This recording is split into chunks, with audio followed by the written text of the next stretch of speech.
Hello and welcome to Movies, Films, and Flicks. I am Mark Hoffmeyer, and joining me is someone who doesn't think this recording is real, Zanandi Boetis. Is it? I'm not seeing any blood gushing anywhere yet. I mean, I'm looking at that cupboard behind you and it's still kind of waiting for something to jump out of it like a jack in the box. I'm not going to lie. That cupboard is freaking me out, Mark. What's Does in it the cupboard? 2017 does it feature the best imaginary blood clean scene ever to a montage? Oh, I think it does. I can't think of any other imaginary blood cleaning scene So that sweet, yeah, really. Doesn't it just drip with sweet? Like I love how, they say like, yeah, Spielberg was obviously an influence here to bring like the more emotional tone to everything.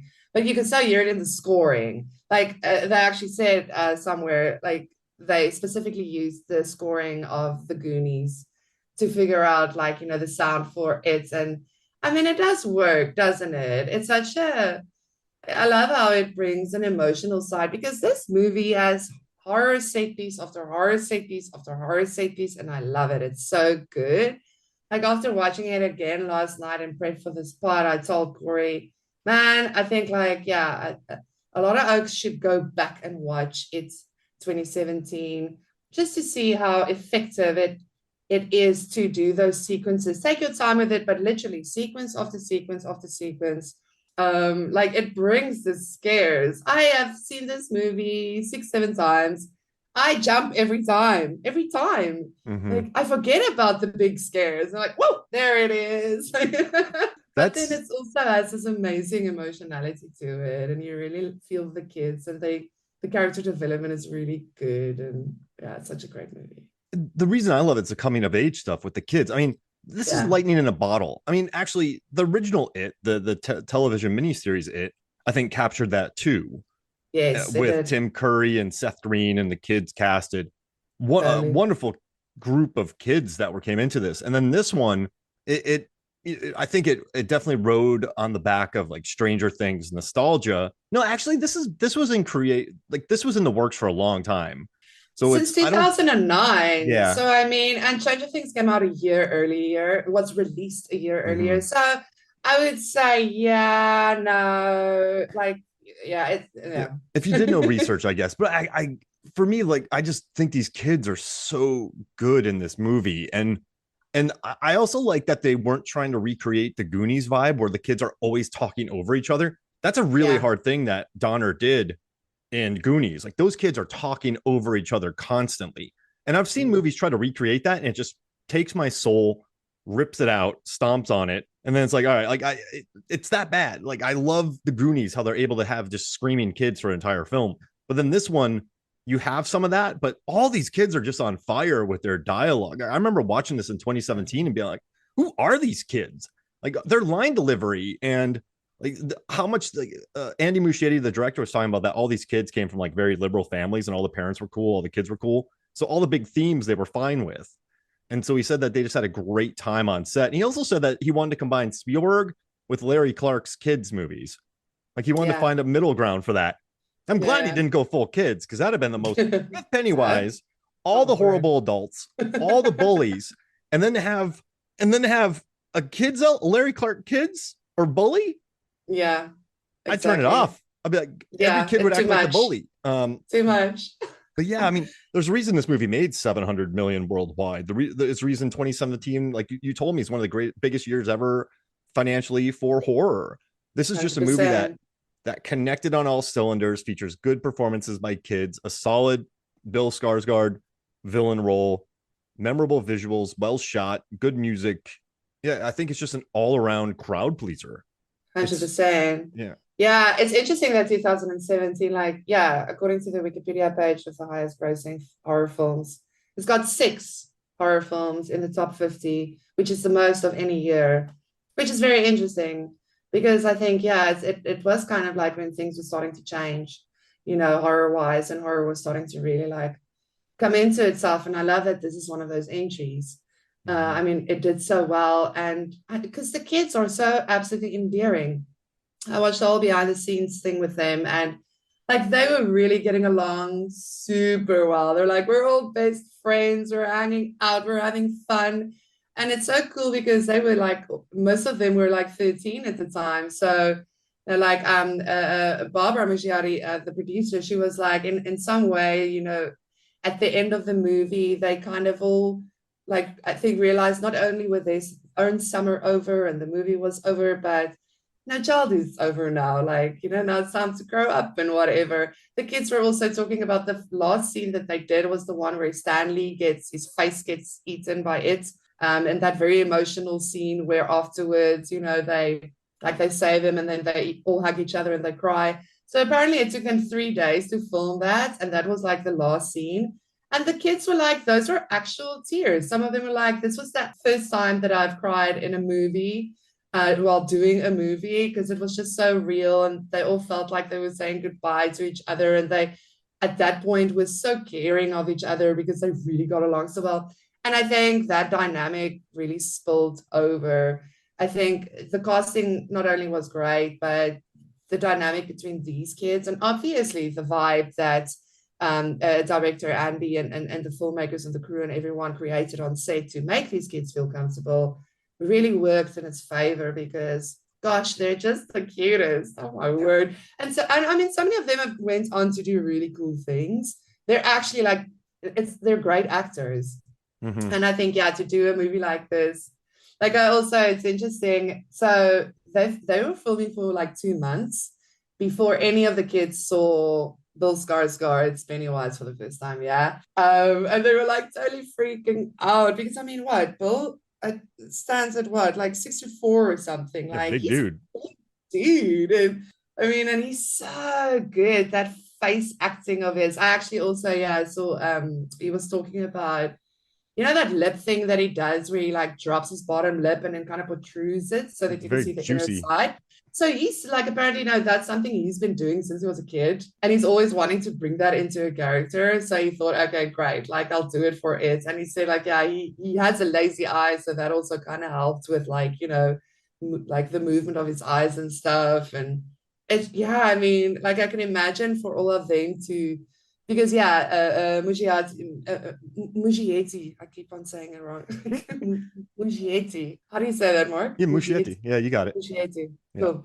Because yeah, he was like, no, you know, he wants to keep it authentic when they all see it in the house together for the first time. So that was the first scene the kids got to do with Pennywise. And I I tell mean, you, and I'm Bill real. Skarsgård, oh my gosh, he's so good. Like he also did most of the stunts himself because he's apparently just like athletic like that. And I don't know. I love Bill Skarsgård in a horror movie. Like he should just do loads more of those because Yeah, he makes me barbarian and happy. yeah. Oh my gosh, he's really good. Yeah, and it doesn't feel like he's trying either. Sometimes if an actor takes over the role and they're not totally comfortable with it, they you can feel it. It doesn't feel Right? organic. But this role Yes. felt very organic for him. And I was watching a documentary about the making of the OG miniseries Yeah. and learning like all the actors who watched Tim Curry, they said they watched him going for it and they watched him have such creative freedom that they felt free. So I think being on set with Skarsgård, who was like in it, who was just in it, that had to have helped the kids. Like that should have like I think just having this guy to act against and the energy that he brings, it had to have helped the kids as well. And oh, I think I found something very interesting in the research. 2017, Muschietti is talking about the movie with Collider. He's like, the reason I took this movie is because of the kids. He's like, I'm not really looking forward to the second part with the adults. I don't find that interesting. So, and then he goes, so I made them bring the kids back. And that's what, I mean, not only is it almost 3 hours long, but at Yeah. chapter 2, he was not looking forward to making it. Like Yeah. he wasn't that interested and he said it.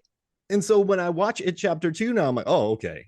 Like he just wanted this for the kids. That's why the That kids are makes back and sense. de-aged. You should have just done the first one. Yeah. I honestly don't think you should do it in 2 movies. I think if you want to do the entire it should be a TV series. That's my personal opinion because there's just too much to do. You've got the timelines. I just think that the best way to actually, you know, execute that is through like, you know, serial episodic type of, you know, narrative. But I mean, yeah, he should have just done the first one. I think everybody kind of would have been okay with it because he Yeah. decided to take that from the book and do that and do it brilliantly. I mean, like the only thing that I kind of missed that was like different from the book, but that's just me. That's just my own bias because I love werewolves. Is Richie's whole werewolf thing, but I get why, like he said, yeah, you needed to change stuff because you can't have werewolves in Dracula that felt too like medieval and like oldish. You wanted to modernize it more. Okay, fine. But yeah, that was like the only like, yeah, I would have loved, to see the werewolf in it's, but I mean, that's literally like the rest was just so, I think it was very clever. I mean, by the time that they said, okay, we're going to get a sequel, I'm like, okay, so interesting choice again to split the narrative like this. But I mean, yeah, that makes total sense. Like, wanted to do it for the kids and with the kids, and that's why the first one is so much better. I mean, I think, yeah, the first one's so much better in a lot of ways. And bring back the kids. And it's like that adds another hour to a long movie. If they have the adults, you have Chastain, you have Bill Hader, a fantastic cast. James McAvoy. Make it an hour and 45 minutes, tight, crush it, make that money. You have amazing actors. TV series. Yeah, the original is going to be a TV series with George Romero attached.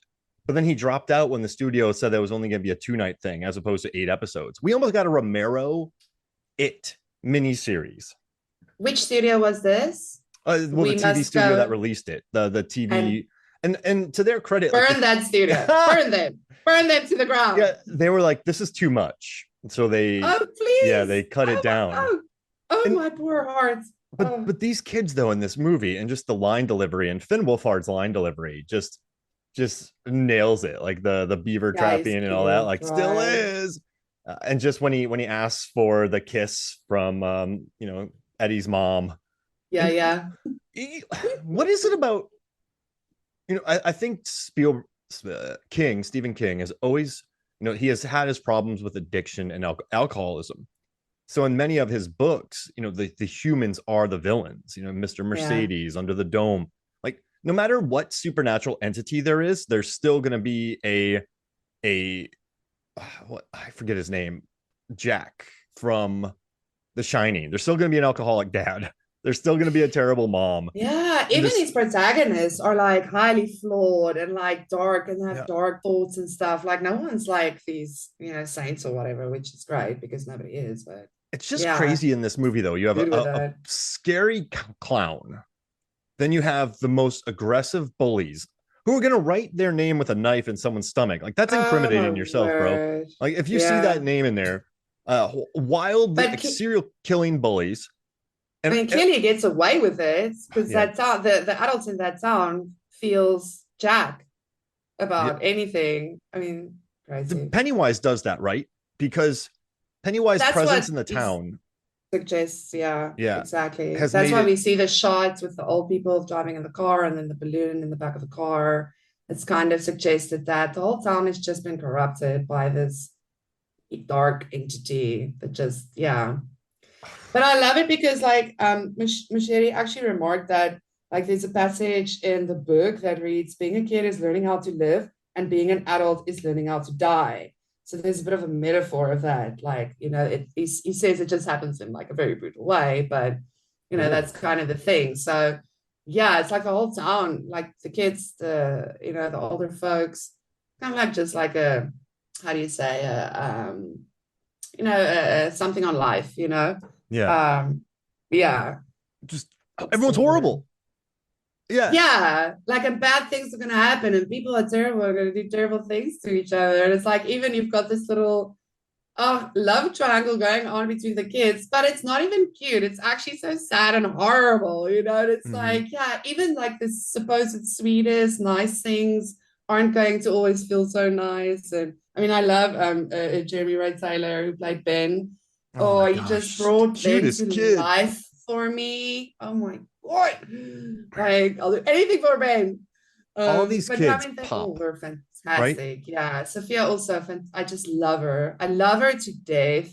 I was such a big fan. What was that series that got cancelled after season 1? I don't want to be here anymore. I was like, I don't want to be here anymore. Now that you're canceling it, it's so good and amazing.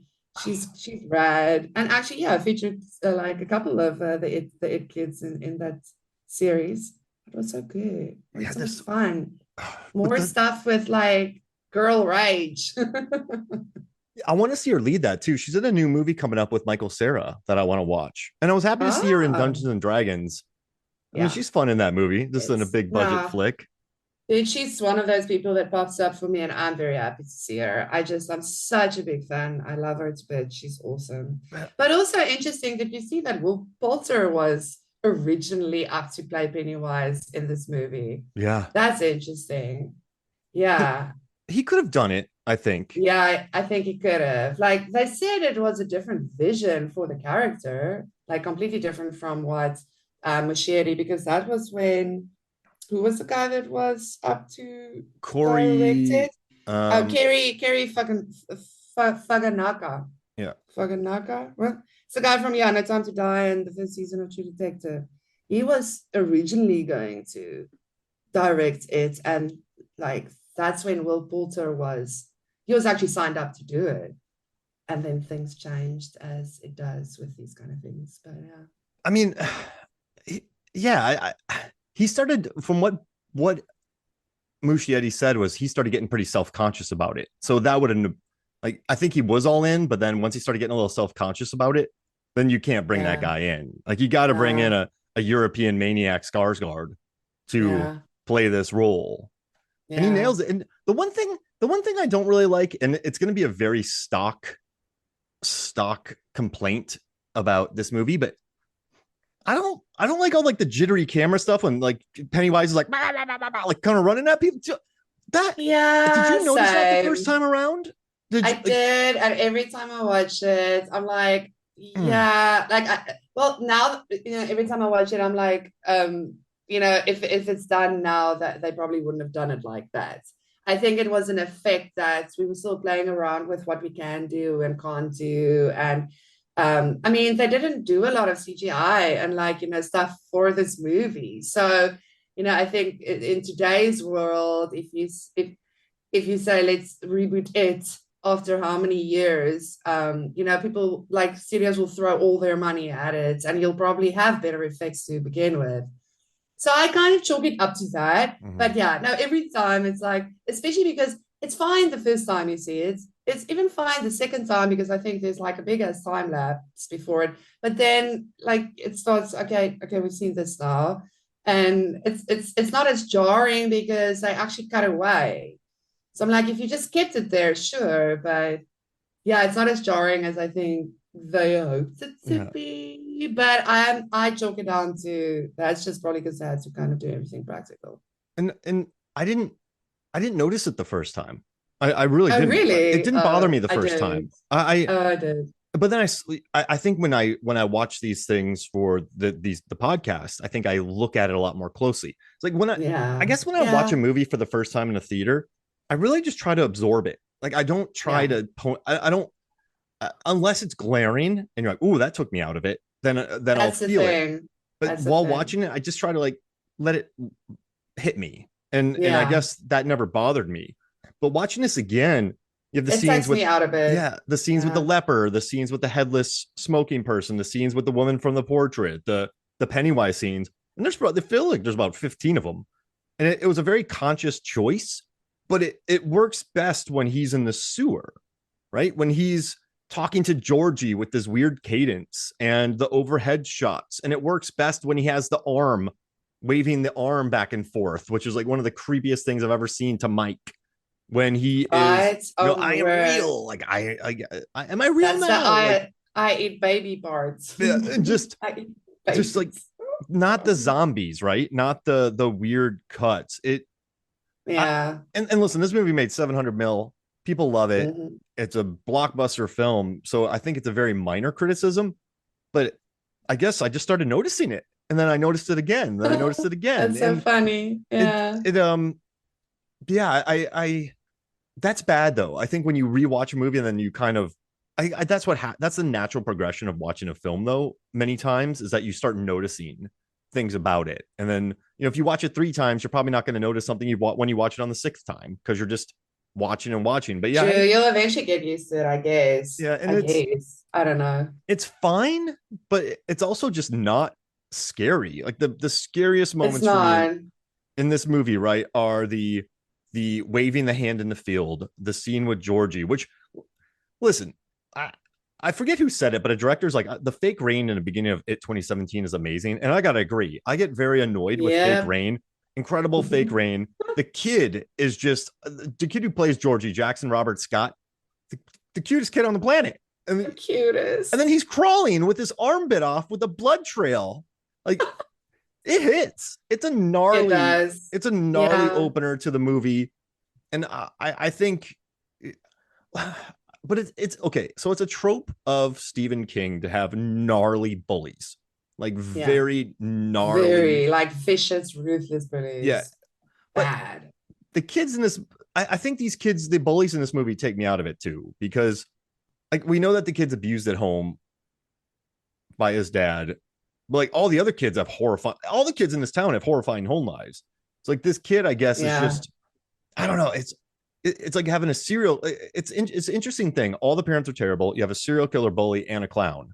Like the kid just felt like a lot.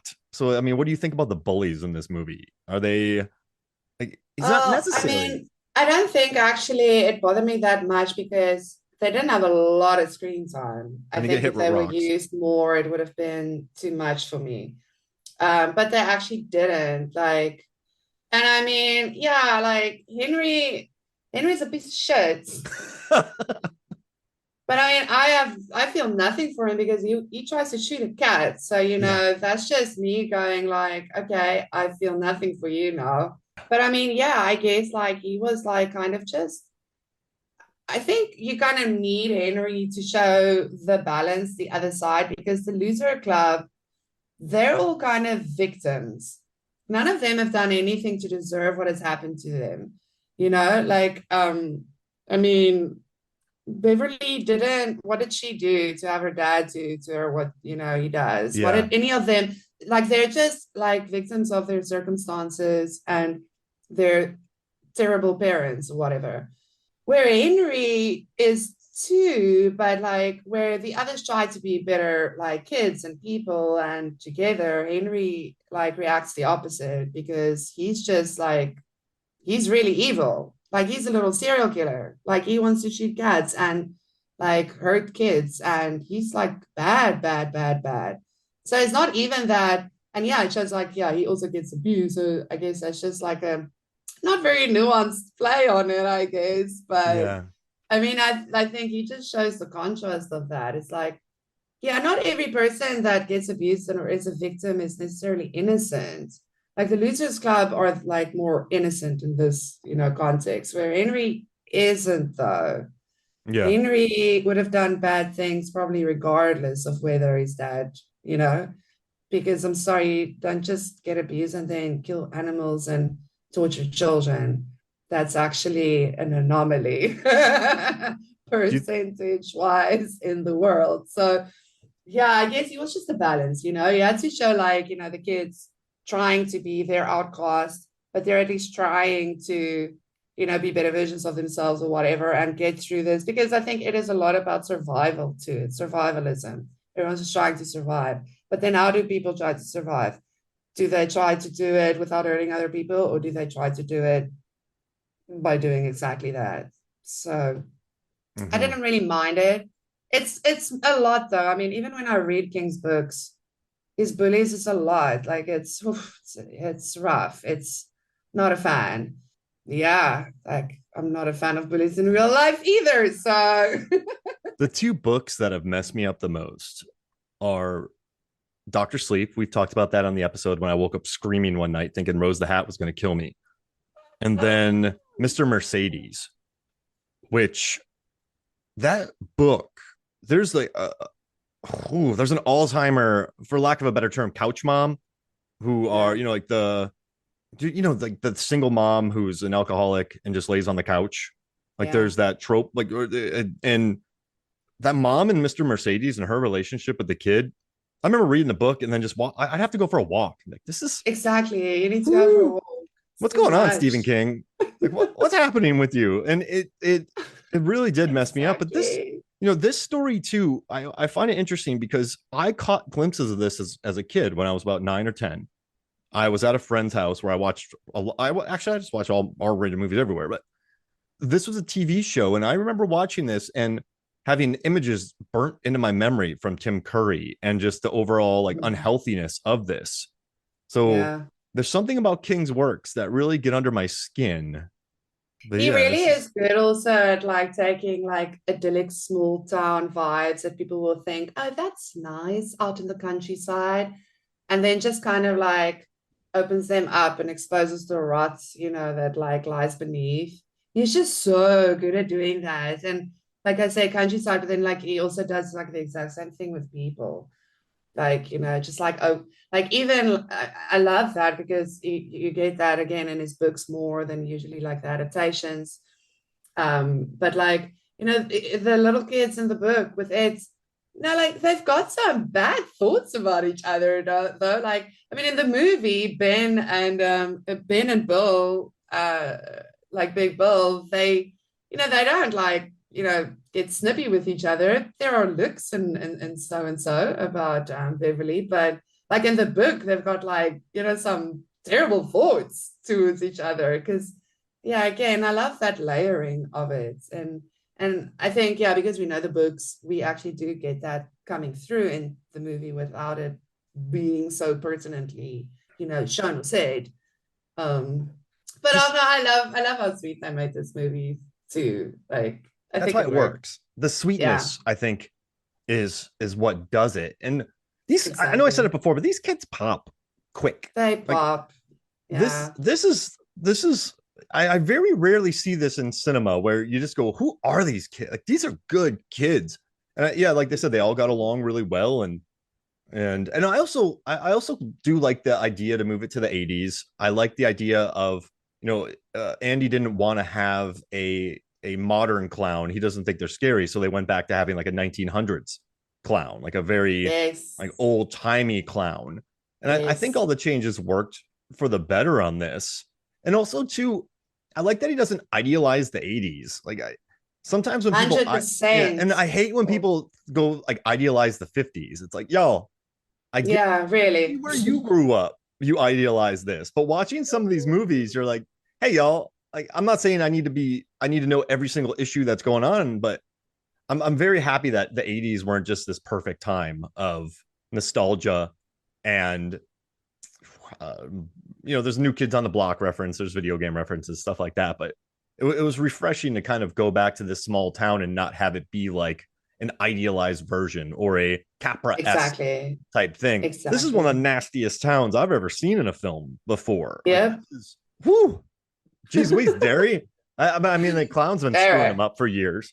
But Yeah. you know what? You know what I think is my favorite moment in this movie is the librarian when she's in the background watching. That's I love that scene. that's when it's at its best, right? Oh, Like just exactly. It's just like in the background, and you don't know what it is, and you don't know what's going to happen, but it's there, yeah, and it can be anything. And I mean, that's the beauty of it. It can be anything. So you don't know what is he going to pop out as. Like I think the concept of it and the universe of it is actually so big, and you can just do so much with it. And you're absolutely right. That is the best moments, those moments where why is that woman standing yeah. there a bit blurred out in the background? No, no, no, no, no, that doesn't look right. What's happening?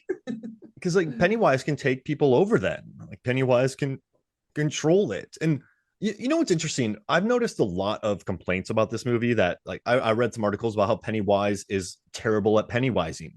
I've read that like why doesn't Pennywise just kill people immediately? But I think the whole point of this is Pennywise wants to create terror. Pennywise wants to destabilize. Pennywise wants to create fear. So if you have abusive parents, you have more fear in children, right? And then if kids are abused at home, some of them will take out their anger on other kids. So he's destabilizing an entire town to feed To off of it, correct? create fear, Yeah. exactly, to feed off of it, exactly. And a lot of people are like, yeah, well, he gets kids in fields and then they escape. But I think it's a game to Pennywise. Like, and also these kids have The Shining. when the more you read these books, like you realize these kids have powers. These kids can Yep. see, and Yep. you read this further and you look into it. Even later on in the book, they have feelings. They can feel this. They can see things like other people probably can't see these things. So I think Yeah. these kids do have the shining. So I think Pennywise is just having just destroying a town from the inside, but then these kids who have some powers fight back, and Pennywise isn't suspecting that. Yeah. That's kind of the way. Exactly. That's kind of the way I take it. And yeah, I did read something funny, and I kind of want to read what you think about this. Like most of the scares in it come not from the. This is from the Ringer. Come not from the murder clown, but from a soundtrack whose oral features can best be described as Goose Attacks Youth Orchestra. They're yeeks, shrooshes, and bungs, and humanity's creepiest noise of all, the distant sound of children giggling. It's all very loud, except for the stretches when it is very quiet, which are reliably followed by very loud blood gushing. The sounds are, I think, indisputably the scariest parts of the movie. If you sat in a big room with a sticky floor and all the lights off and played only the movie soundtrack at maximum theater volume, you would probably jump at all the same places. Clown and sewage zombie army be damned. What do you think about that? Did you notice the soundtrack, or do you think that's too harsh? I mean, that's a bold statement. I think if you're going to say it, then you're going to have to go and actually, experience it and tell us if that is true. If you're actually going to jump in all those places. No, listen. I love the scoring in general. For it, there are some sounds that I dig. There are some sounds that doesn't do anything for me, honestly. I mean, I think it's a good balance. I don't disagree with the fact that the sound definitely brought some of the scares, but yeah, I don't know if I would go as far as, Yeah, as to say like that, yeah, that's what made it scary.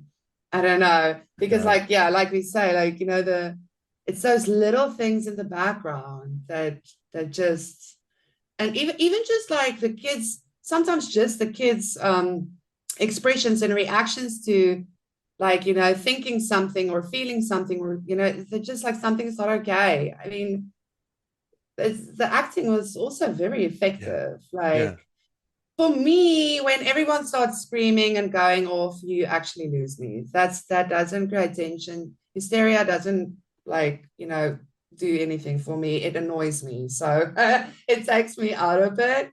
So yeah, I'm not really all for that type of scary dynamics. I can understand how that can be scary for other people. But I guess that's a very subjective, I think that's a very subjective argument. hmm Um, I think it has some merits, but I personally won't go as far as like I that's a gotcha. bold statement.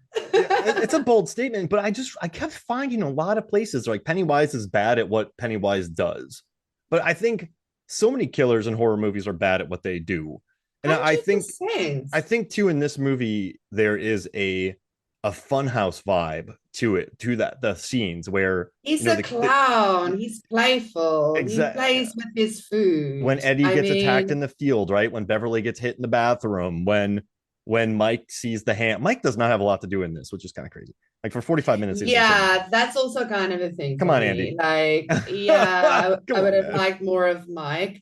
And I mean, like, Mike was in the book. He was the one who like did all the research and the Yeah. historical things. That's why he becomes the librarian when he's older. So it was a weird thing to give all that to Ben. That was another thing from the book that I was like, yeah, okay.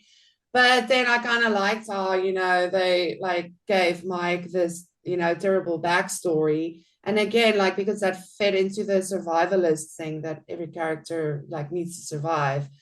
So yeah, like the whole burning thing. So you see the burned hands. I mean, Mike's big. Like the first time Mike sees it, oh my gosh, and that like meats, like Mm-hmm. what do you call it? Like weird The meat butchery thing locker, that yeah. behind the yeah. Oh, words are escaping me. The scene when Mike sees, that's also so good. So good. Yeah, just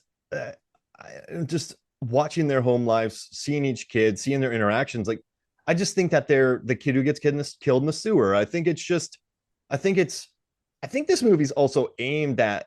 I think it's rated R, but I think Andy Muschietti wanted to really market this kids to. You know how many kids watch it when they were children that shouldn't have? So he knows kids are going to watch this movie.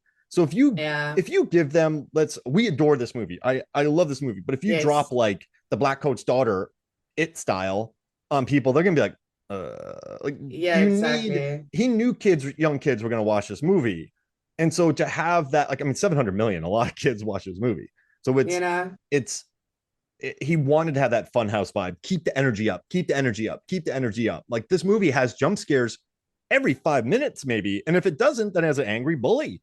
It has a cop dad getting his throat slit. It has the creepiest mom ever. It has the grossest pharmacist on the planet. Like, it's a movie that Oh, it like gross. That it guy. does this weird, like, there's like unsettling moments, there's jump scares, there's kid moments, there's and the humor too. In It Chapter 2, the humor sometimes stops the movie flat, right? Yeah, It absolutely. grinds it to a halt. It's almost like they started focusing too much on it.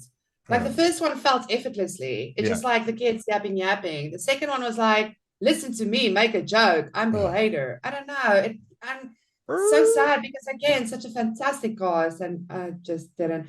But I just want to say something like that's also an example of where you can see how Andy, catered. You're absolutely right. Like, brought it down and not like this crazy R-rated just for adults movie is Eddie's mom, because in the book, Eddie's mom is the worst. She is horrible. But the movie makes her look like a Roald Dahl character. She feels like something from Matilda or something. Like, she's almost too quirky. I'm like, no, Eddie's mom. I mean, it comes across what she's doing to her kid, but in the book, oh, she was like horrible. I was like, what? This woman. But yeah, I mean, that would have been too dark for kids to do. So I get that. Like, but yeah, it's interesting, I guess. Like, yeah, if you're going to do it just for adults, and you can do all of these other terrible things that we know. I Listen, think the balance works though, because this makes it evergreen. It makes it a movie that'll last, just like Stand By Me and like all these movies about, the kids being essential part of stuff, and like their coming of age journeys and whatever. Like, yeah, I think the fact that they did this was clever, just because it will be an evergreen movie forever. yeah, and I think that works too. You have the fun jump Yes, it scares. does. You keep the energy up. It just works. Like, this does not. I've watched this. I tried to watch this a couple times, but this does not feel like a 2 hour and 15 minute movie. It It doesn't. doesn't. No. It really And doesn't. I think I I think enjoy it a lot do though. you think So the I only time guess. that people complain about length of films is when it's It Chapter 2 and you feel that? Like, but here's the thing. Thor Love and Thunder, I think, is under 2 hours. But that movie, when I walked out of it, I'm like, that felt like 3 hours to me, Oh because wow, yeah, that's the true. tension kept getting broken, like with the jokes. Yeah, The jokes nailed it, like it braked it every single time. And so there's no flow of the movie. And then you're like, man, that exactly. was long. But when you drop Exactly. like a 3 hour flick, that's just awesome. And you can just roll with it. Like Lord of the Rings, Fellowship of the Ring. I'll watch that thing whenever it's on. I don't care. Like, it just Oh, rolls. dude, the Right? extended cuts. Like, I just Yeah, put give it me the on and I'm extended very cuts. happy. Thank you. Yeah, Yeah, no, give me the 100%. extended I would cuts. Yeah. probably do the same with Doctor Sleep extended cuts, and I'll probably do the same with the Wailing extended cut. Like, yeah, I could probably do another half an hour on both those movies, because it's just so good and well put together. And it's the same thing. It too, not so much, but the first one, absolutely. Like, I love, because the kids were like, I think it was Finn who plays Richie, who said, when they were doing a behind the scenes things, he said something about, yeah, I guess we could have done more character development, but I mean, then you'll have a 4 hour movie, which I guess no one would want to see. But I mean, we would love doing it because we love doing it. And I'm like, and it's so funny. But also, you're right. But also, the movie didn't need it because the characters were already so well developed. But would I've wanted to see another half an hour with these kids? Yes, I would. Yeah. Yes, I totally would. Maybe we would have time to throw in the werewolf and give Richie something. Because It's it's hitting like, on all cylinders, right? This movie hits on the cylinders, and also I it think really the does. costume design is wonderful as well. Uh, Poor Megan has. I worked in commercials for many years, and poor Megan has to hear it every time a commercial comes on. I complain about the wardrobe, because every single character wears brand new wardrobe, and they Oh, all yeah. look like commercial commercial actors. All have sort of this same cadence and look, and all of their clothes is just brand new, just brand new, and I hate it. I can't Ironed stand it. out. Ironed out. Who irons their clothes anymore? It's so unrealistic. I can't stand it. But this movie, it doesn't go too heavy on the nostalgia. And I think the kids' wardrobe have a very nice sort of Authentic look. yeah, like very Eddie with his little authentic. shorts and his Yeah. almost like oversized t-shirts. And I mean, listen, yeah, props to Jack Dylan Grazer who played Eddie. He was so funny. Like Oh he my was gosh, yeah. at times funnier than Richie for me. I mean, he just had this little snap, like snappy deliverance, and I just loved it. They were And, all and great. his little polos, I feel like someone wore that polo around for What? 2 years before he wore it. Like they found such good wardrobe for these kids, and I think once again, just the that's where it's the best for me. Like seeing the jiggly. I don't know if I want to watch it again because of Pennywise is like "Bah, bah, bah, bah." Like it throws me off. I just want the kid scenes. Give me actually, I want a You'll get werewolf now, over it. You'll guys. get over I it. want a werewolf now too. It's like it's not even 3 second long scenes. Like, I gotta so say the scene that made me the most like I understood why Andy did it, but when it takes the form of that woman to scare one of the kids. I gotta get his name. I switched on. I went to the cinematographer's name on IMDb. No, I hate not knowing oh, the because name of I the want kid. to talk about him too. When he Chuck goes Owen. after, oh man, what's the kid's name? Henry. No, not Henry. When he goes after, this is killing me. Bill? No, not Which Bill. old woman? Oh yeah, the Which tall. old woman? What? Oh, Where? Stanley. When he goes after Stanley. Mark, why do I forget that? Oh, the portrait lady. Yeah, the portrait lady. Yeah, And yeah, then like yeah. the portrait lady goes after Stanley, but then disappears, and then it pops back as Pennywise going, "It was me the whole time." Like, I knew it was you the whole Little time. creep. But like I knew, like I don't know, that was the one scene that I kind of went like he had to spell it out for the audience just to let people know that there's not 40 different Yeah, because creatures. Mark, people won't necessarily get it. And remember also like kids won't necessarily get it. So Yeah, that's hey, true. I get it, like but I we was like, said. ugh. I want to say the cinematographer Chung Hing I love Chung. it because it's so Yeah, playful. right. Sorry. The dude Yeah. worked for Park Chan Wook. Like the guy shot Old Boy. Oh The boy. guy shot First. Handmaiden. Last Night in Soho. Stoker. The guy shot Thirst, which is like one of my favorite movies. Like this guy is just absolutely incredible who shot this movie. And I mean, this is a dude who shot Old Boy. So I love Stoker. It's such an underrated film, and I love it. Like it's art to watch. art to Like watch. Chung Chung Hoon, like yeah, just amazing cinematographer. I love what he does, and yeah, it made me happy too. Like when I was like, okay, so he was a cinematographer on this film. Oh my gosh! And he did all these great stuff. Like yeah, Yeah. really, really good. I mean, we've got one of the best overhead shots in a horror movie. So good. Like the Georgia scene, so good. Creepy, so good. Hey, do you want to talk? Do you want to talk? I was kind of Let's. bummed.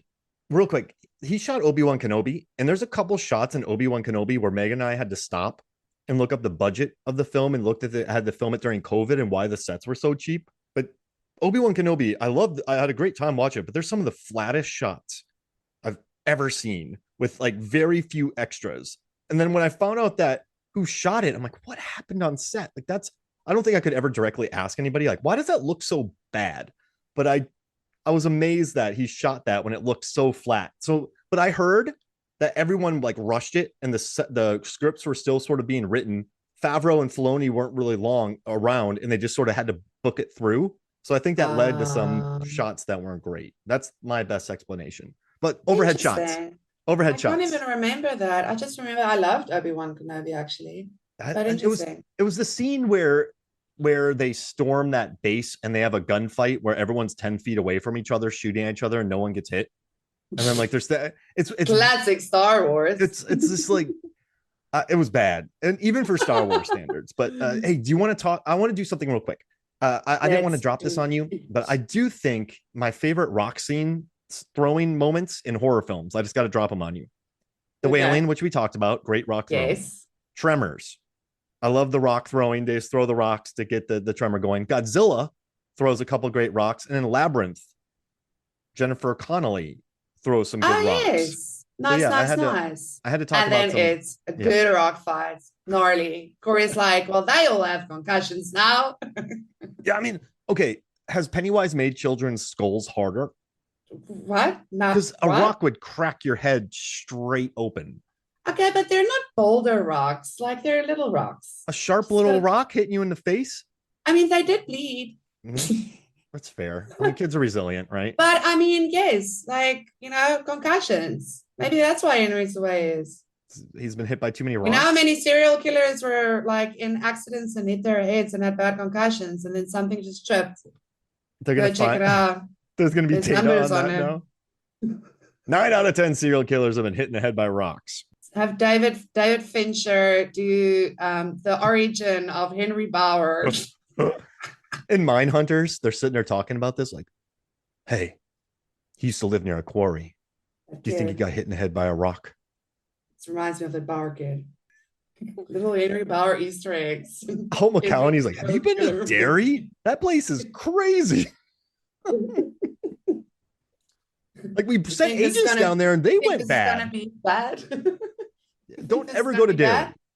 Can't be as bad as Derry. All right, so let's do our favorite overhead shots of horror cinema. What do you think? Of horror? Of anything. Instead of any. Anything. Yeah, no, of any. Any. Of any. Let's do any. I love overhead shots. I mean, I have like mostly horror, but yeah, like let's branch it out because, or yeah, overhead shots is so great. I mean, like I think one of our first podcast episodes that I did with you was Candyman, which starts off with that fantastic, like really groundbreaking shots, really, the way they use it and the new technology and stuff. And I mean, yeah, like this Georgie shot of it is just amazing. But okay, yeah. Since we talked about Star Wars, I am going to, the Revenge of the Sith shots where Anakin marches those troops into the temple to go and do the nasty. It's kind of in tune with it. Yeah. No, go kill some kids. Anakin with his I just love that shot though, because it's so great with like it's black and white and like it's in the shadows but in the light. But then the floor is a cross, but he's like going the opposite direction. So it's an upside down cross in this white light. And oh, I love that shot. It's so good. It's my only critic, it's too short. I would have loved that shot to just like 2-3 seconds longer. So beautiful. I love that you sent that to me. Listen, I like the prequels. I don't care.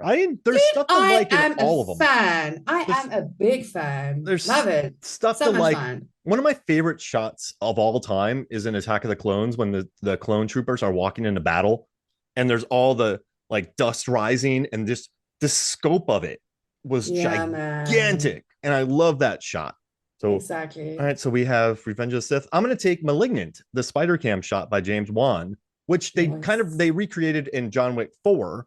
Hey, with Skarsgård in it again. But I remember watching Malignant and just seeing that shot and then just going, I love you, James Wan.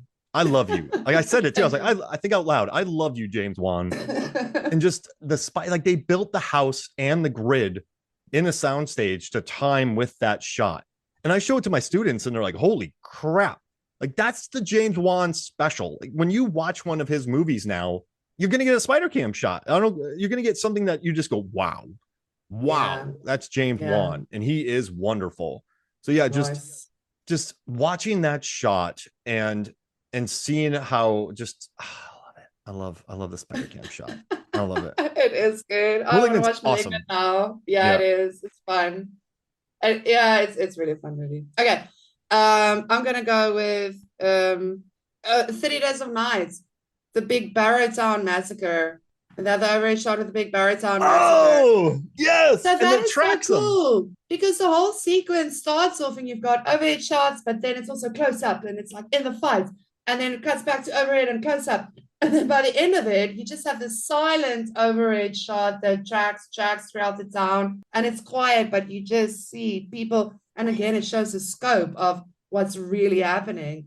Oh, I love it. Love it, love it, love it, love it. Oh, following the person with the shotgun and then just watching the carnage.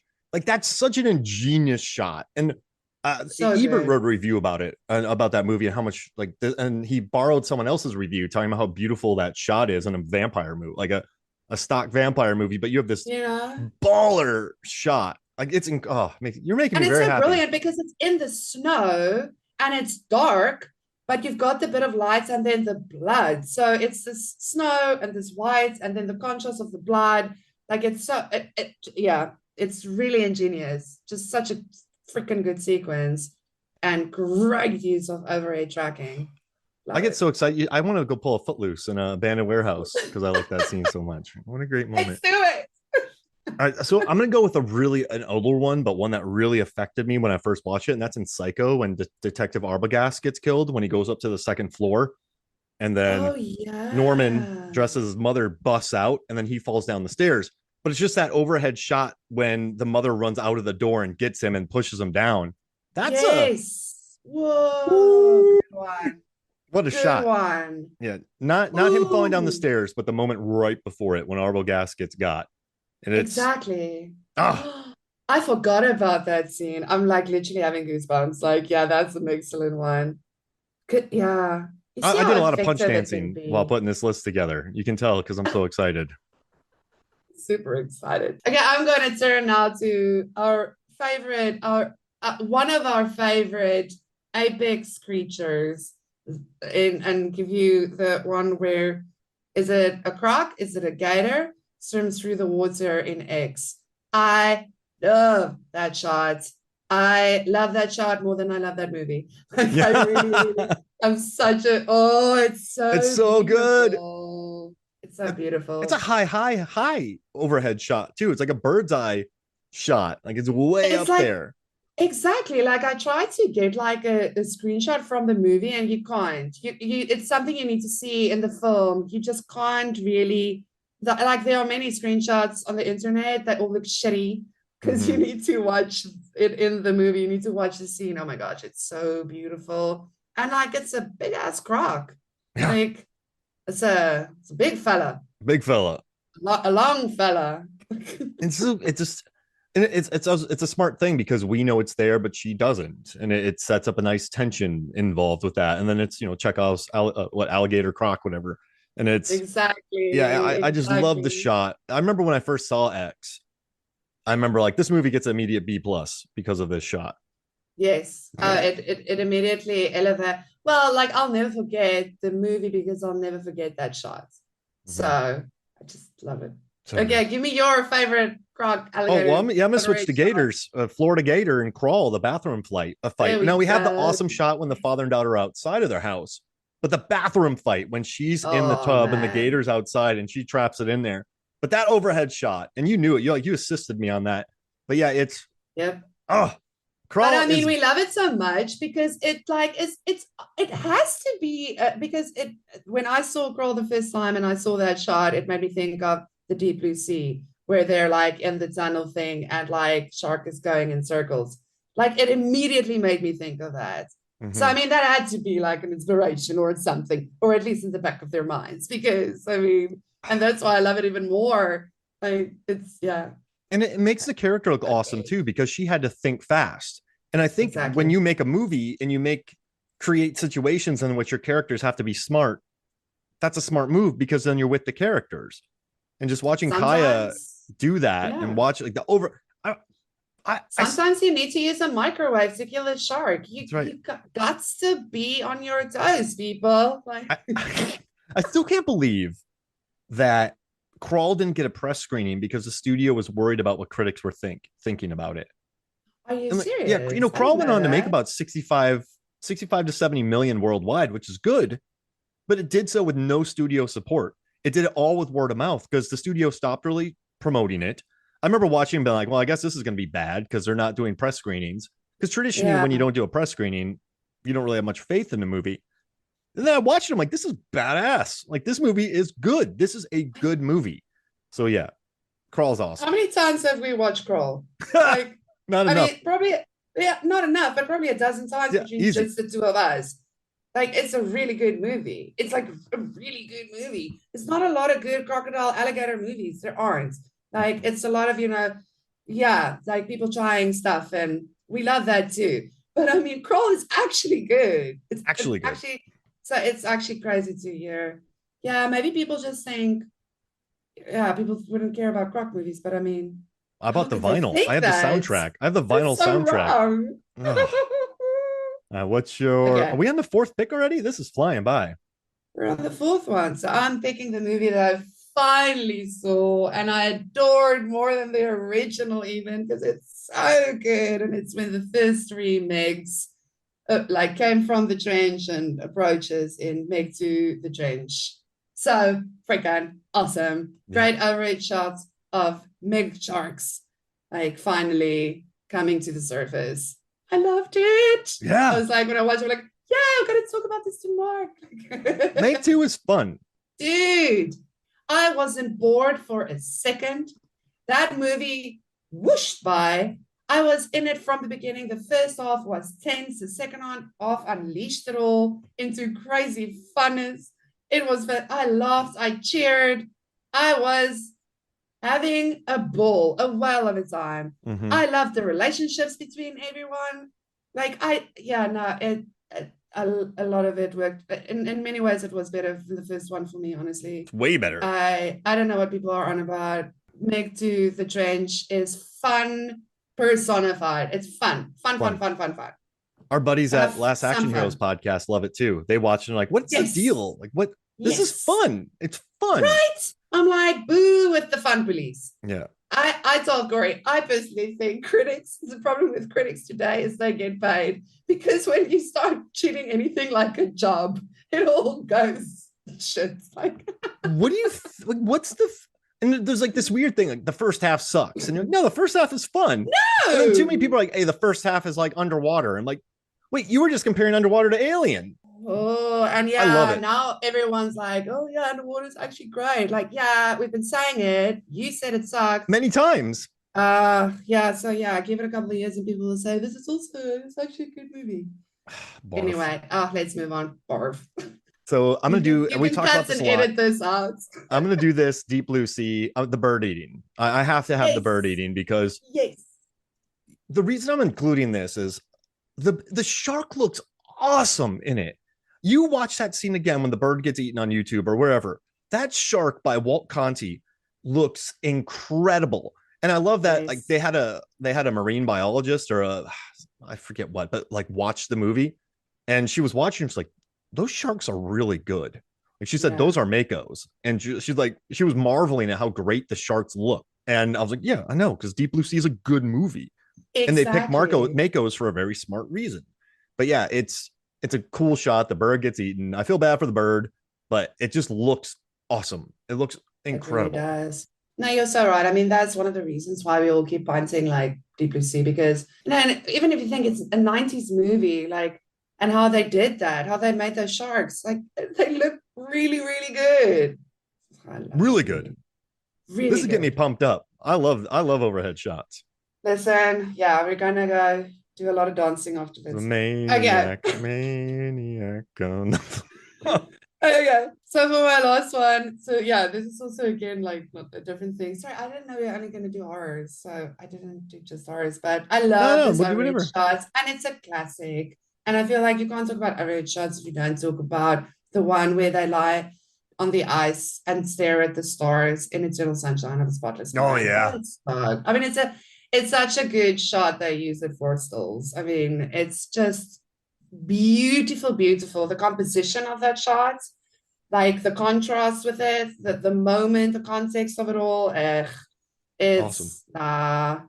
And fantastic work. What a great, and like that's everywhere too. When you see a photo for that movie, if you just type in Eternal Sunshine and you click on images, it's there and it looks great. And oh yeah, and also the Master pops up a lot. The overhead shot for the Master with Joaquin Phoenix. There's some really cool overhead shots. I love that. I need to watch that movie again. I was just talking about the Virgin Suicides with Johnny Numb and talking about how Kirsten Dunst has just crushed it for so long. Kirsten Dunst, she's awesome. Dude. Melancholia, like she's been doing her thing. Cool movies. Very, very cool stuff. Very interesting projects that she's decided to do throughout her career. That's very true. Jim Carrey and Kate Winslet are so good in that movie. It's like so good. Yeah, both of them. I think they're both just impressed because it was something different for the both of them. Yeah, to do. And I like when I studied drama, me and a friend, we did the bus scene from that film, and we crushed it. But it was like one of the funniest, but also one of the most difficult scenes that I ever actually had to do. It was very interesting, like, because you can watch something, you're like, oh, this is fine, until you try and do it, and you're like, whoa, okay. But yeah, no, it's so great. They really they brought their A game, both of them. Oh, it's so good movie. So good. I'm gonna end with Fall. There's an overhead shot in Fall when they're on top of the tower. I was watching that movie. The way that they were able to capture the scale of like how high they are, it's really impressive. Like they made that movie just hoping people would go see it in the theater. I wasn't able to catch it, but like I saw it on a big screen in my home. But the way that they're able to capture scale, and there's a couple overhead shots that just really showcase the isolation and just how crazy it is. And that movie visually has really stuck in my memory. So yeah, I had to do the overhead shot from Fall. Cool. Hey, and real quick, I asked on Facebook for people to give me their favorite. Oh, I got a lot of answers. I asked people to give me their favorite Stephen King film or TV adaptation. Cool. Let's hear it. Adaptation. Did I spell that right? Adaptation. Adaptation. So James Donovan said The Stand and Langoliers.